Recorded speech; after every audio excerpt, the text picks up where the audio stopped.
السلام عليكم واهلا بالجميع، كنتمنى تكونوا بخير وعلى خير. واش عمرك كنتي جالس مرتاح وكتحس في الكرش ديالك بواحد الانتفاخ غريب ثقل مزعج وكأنك واكل حجره وماشي ماكله، غثيان خفيف كيطلع معاك ولا واحد الالام كيدور وكيجي وكيروح بلا حتى شي سبب واضح، وكتكون كتسول راسك بحيره واش هادشي غير بسبب الماكله الزنقه اللي كليت البارح، ولا واكل شي حاجه بارده، ولا يمكن غير ستريس ديال الخدمه هو اللي مزير لي على المعده ديالي. كتشرب الدواء ديال الحموضه والو، كتشرب الاعشاب والو، المشكل كيمشي وكيرجع. الحقيقه الصادمه والمشكل الحقيقي والخطير اللي كيعاني منه اكثر من نص ديال سكان العالم في الصمت بلا ما يعرفوه هو واحد البكتيريا شرسه ومحتاله كنسميوها جرثومه المعده. هاد الجرثومه الماكره كتكون عايشه ومخيمه في المعده ديال الانسان لسنوات طويله من غير ما يحس بها او تعطي اي انذار، ولكن نهار كتفيق وكتنشط بسبب شي عامل معين كتقدر دير لك مشاكل مزعجه بزاف وتقلب لك حياتك لجحيم الا ما عشتيهاش في الوقت. اليوم في هذا الفيديو غندخلوا لعمق المعده ديالنا باش نفهموا التفاصيل الممله، شنو هي هاد الجرثومه بالضبط وكيفاش تقدر تدخل وتعيش في الجسم ديالنا، علاش كتسبب هاد الامراض القاسيه، وشنو هما الحلول الطبيه والطبيعيه الفعاله اللي كتعاون في العلاج النهائي والتخفيف منها.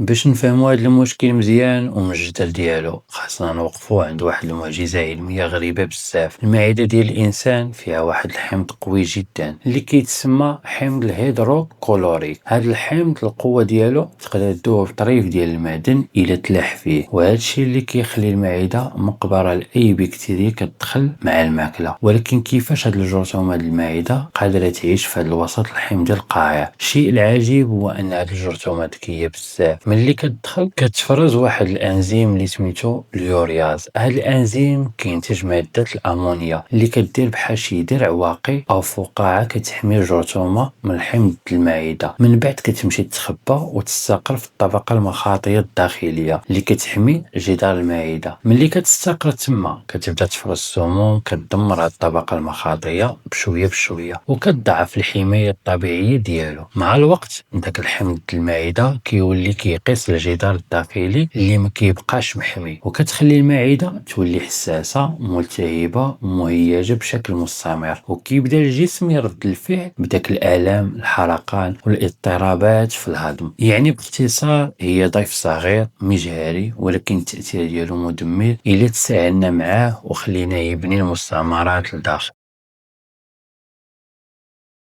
كاين طرق متعددة خفيفة وبسيطة باش تدخل هاد الجرثومة للجسم. أغلبيتنا كنتصابو بها وحنا باقيين صغار مرحلة الطفولة، كتبقى ناعسة في الذات ديالنا حتى كنكبرو. أول طريقة وأكثرها انتشار هي الماكلة أو الماء الملوث، خصوصا إذا كانت النظافة ناقصة في المطاعم ديال الزنقة، أو الخضرة والفواكه إذا ما غسلناهاش مزيان بالماء والخل قبل ما ناكلوها. ثاني طريقة هي انتقالها عبر اللعاب، يعني استعمال أدوات الأكل المشتركة مع شخص مصاب، بحال أنك تشرب من نفس الكاس ديالو أو تاكل من نفس المعلقة ديالو. وهذا الشيء كيشرح علاش هاد الجرثومة كتنتشر بسرعة بين الأفراد العائلة الوحدة في نفس الدار. ثالث طريقة هي ضعف النظافة اليدوية، خصوصا غسل اليدين بالصابون بعد الخروج من المرحاض وقبل الأكل، حيث الجرثومة كتخرج حتى في الفضلات. يعني الموضوع مرتبط بشكل كبير بالنظافة اليومية والعادات البسيطة اللي كنستهينوا بها في حياتنا السريعة. والمشكل الكبير هو أن الجرثومة ممكن تبقى في الجسم سنوات بلا ما تبان الأعراض قوية، حتى كيجي شي نهار كيطيح فيه جهاز المناعة بسبب التوتر والستريس القوي أو سوء التغذية، عاد كتنتعش وكتبدا في الهجوم ديالها المباشر.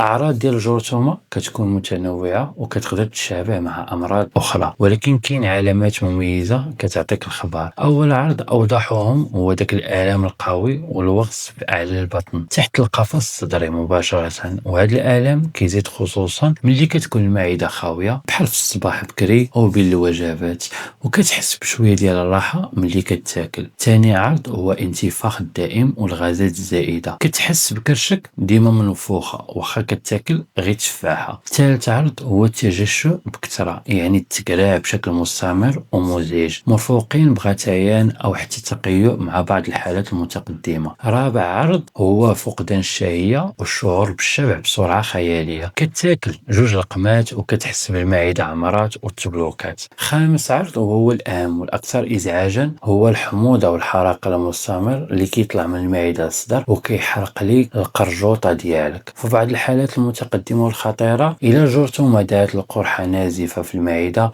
ممكن تسبب حتى نقص في الوزن بلا ريجيم، أو فقر الدم الحاد اللي كيخليك ديما سخفان، أو خروج الفضلات بلون أسود غامق، وهاد الشي علامات كتحتاج تدخل طبي استعجالي. جرثومة المعدة راه ماشي غير كتسبب ألم موضعي وصافي، ولكن كتأثر على وظيفة الهضم كاملة وكتخربق السيستم ديال الذات. ملي كتدمر البطانة ديال المعدة كتخليها أكثر عرضة للالتهابات المزمنة والقرحات اللي صعيب تبرى. هادشي كيخلي عملية الهضم الطعام غير مكتملة وغير مريحة، الماكلة كتهبط للمصارر ما مهضوماش مزيان، وهادشي كيأثر بشكل مباشر على امتصاص الفيتامينات والمعادن الحيوية بحال الحديد والفيتامين بي 12. وهذا الشيء علاش مريض الجرثومة ديما وجهه شاحب وفيه العيا، ومع الوقت الجسم ديالك تيرجع حساس جدا لبعض المأكولات اللي كان كياكلها شحال هادي بدا مشكل، بحال الحار، القهوة، المأكولات المقلية أو الأكلات الدسمة. كتولي أي حاجة كليتيها كدير ليك الحريق. وزيد على هذا الشيء الأبحاث العلمية أكدت باللي كاين اتصال مباشر بين المعدة والدماغ، يعني ملي كتكون المعدة مريضة بالجرثومة كيبدا المريض كيحس بالاكتئاب، القلق والتوتر المستمر والخوف بلا سبب، حيت هرمون السعادة كيتصنع اغلبيته في الجهاز الهضمي. واذا كانت الارضيه مريضه المزاج حتى هو كيمرض، يعني هي اللي كتخلي الجهاز الهضمي والتنفسي كامل كيدخل في حاله اضطرابات تدريجيه.